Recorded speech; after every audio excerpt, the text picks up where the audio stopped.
मनजीत सिंह। ये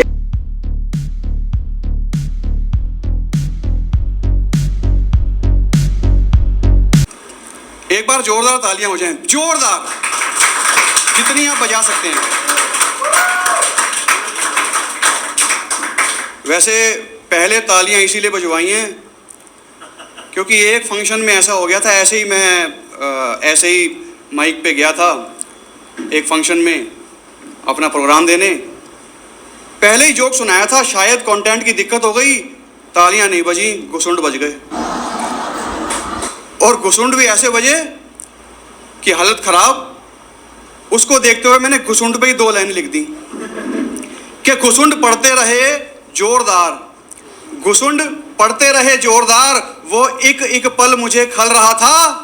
घुसुंड पढ़ते रहे जोरदार, वो एक पल मुझे खल रहा था, और आगे के 2 महीने तक मैं डांस करते करते चल रहा था। हमारी सोसाइटी में एक सज्जन आते हैं, उनका काम है खुजली की दवाई बेचने का। ऐसे झोला लगाया होता है और खुजली की दवा बेच रहे होते हैं, और समझ नहीं आता एजुकेटेड लोग उनसे खुजली की दवाई लेते हैं। पता नहीं वो दवाई असर करती है नहीं करती, लेकिन उनके बोलने का जो तरीका है ना, शायद उस वजह से उनकी दवाई बिकती है। वो क्या करते हैं, एक झोला टांगा होता है, माइक हाथ में पकड़ा होता है, और बोल रहे होते हैं कि खुजली खुजली खुजली, कैंसर से भी बुरी बीमारी खुजली, खुजली खुजली खुजली, कैंसर से भी बुरी बीमारी खुजली। अबे वो खुजाने वाले तू क्या करेगा इस जमाने में, ना ना, अबे ओ खुजाने वाले तू क्या करेगा इस जमाने में, ना छोटे की समझ ना बड़े की शर्म, एक हाथ खाने में दूसरा पजामे में। ऐसे ही एक सज्जन है, वो हमारी सोसाइटी के बाहर संडे मार्केट लगती है। संडे मार्केट में वो एक लेगिंग बेचते हैं, लड़कियों की लेगिंग, और वो इतनी सस्ती लेगिंग बेचते हैं और बढ़िया क्वालिटी भी होती है। और हुजूम का हुजूम आता है लड़कियों का उसके पास।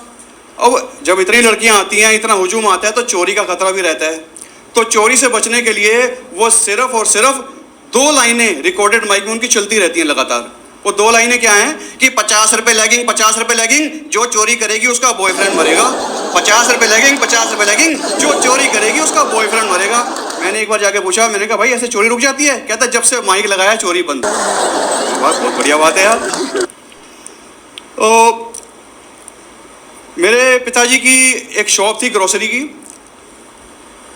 उसमें पुराने लोगों को पता होगा, एक सिक्का डालते थे तो फ़ोन पे बात होती थी। आजकल तो वो कम दिखता है। तो हमारी दुकान के बाहर ही वो लगा हुआ था। मेरे पिताजी ने कहा एक सज्जन बहुत देर से बार बार नंबर मिला रहे थे लेकिन सिक्का नहीं डाल रहे थे। कई बार होता था टेक्निकल फॉल्ट के चलते ना, ऐसे ही बात हो जाती है बिना सिक्का डाले। बोला था ये फ्री वाला चांस लगा रहा है। मैंने कहा मैं देखता हूँ पापा। मैं जाके उसके पीछे खड़ा हो गया, उसने नंबर मिलाया। जैसे ही उसने नंबर पूरा मिला लिया, मैं पीछे खड़ा होकर बोल रहा था हेलो हेलो हेलो हेलो। तो कहता है हेलो हेलो, ओ भैया आगे तो बोल। मैंने कहा आगे तभी बोलूंगा, पहले सिक्का तो डाल। उसने झट से सिक्का डाल दिया। होता है ये चीज लाइफ में। मैंने ग्रेजुएशन कंप्लीट की, कोई जॉब नहीं लग रही थी। अब जॉब नहीं लग रही तो क्या करेगा बंदा, कुछ भी काम मिल जाए करना है। मेरे चाचा जी ने एक लाला जी के पास लेकर गए मुझे। वो लाला जी का काम था कंघियों का। कई सारे लोग उनके पास आते थे, काम करने वाले लड़के लोग। उनको वो एक बैग थमा देते थे कंघियाँ गिन के कि तुम कंघी बेचो और शाम को हिसाब कर लेंगे, जितनी भी कंघियाँ बेचोगे उस हिसाब से कमीशन मिल जाएगा। तो एक बैग उन्होंने मुझे भी दे दिया। मैंने कहा लाला जी मैं जिंदगी में पहली बार कोई काम करने जा रहा हूँ, कोई टिप्स दे दो। कहते हैं अच्छा सेलमैन वही जो गंजे को कंघी बेच दे। मैं जोश में आके कह रहा हूँ अरे लाला जी मैं अच्छा सेलमैन बनना चाहता हूँ। कहते हैं फिर जा। मैं गया, मैंने सारा दिन बहुत मेहनत की, शाम को वापस आया। मैंने कहा लाला जी ये लो आपका बैग। कहते हैं कितनी कंघियाँ बेच दी? मैंने कहा एक भी नहीं बेची। कहते हैं क्यों? मैंने कहा सारा दिन कोई गंजा ही नहीं मिला।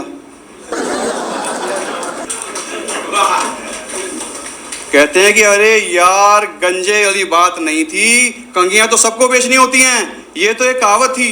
वो बात अलग है, अगर आप गंजे को भी कंघी बेच दें तो बहुत बढ़िया बात है, आप अव्वल दर्जे के सेलमैन हैं। मैंने कहा ये बात आप मुझे सुबह समझा देते। कहते हैं कोई बात नहीं बेटा, अगले दिन आना।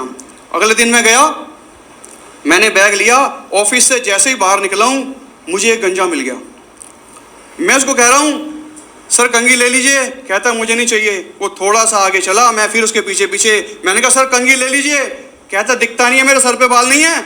मैंने कहा सिर्फ सर पे ही तो बाल नहीं है ना, दाढ़ी तो है। कहता है हाँ दाढ़ी तो है। मैंने उससे मीठी मीठी बातें की और उसको कंघी देने के लिए मना लिया और उसने मुझसे कंघी ले ली। मैंने कहा सर एक सेल्फी ले लूं आपके साथ? कहता है क्यों? मैंने कहा मेरे मालिक कह रहे थे कि असली सेलमैन वही जो गंजे को कंघी बेच दे। भाई साहब उस बंदे ने मुझे जैसे कुत्ती से पकड़ा और जो लपेट लपेट के धोया, मैं शब्दों में बयान नहीं कर सकता। अगर पब्लिक ना आती तो आज मैं आपके बीच ना आता, ये समझ लीजिए। मैंने उस दिन ये डिसाइड कर लिया कि जो मर्जी हो जाए कंघी नहीं बेचूंगा।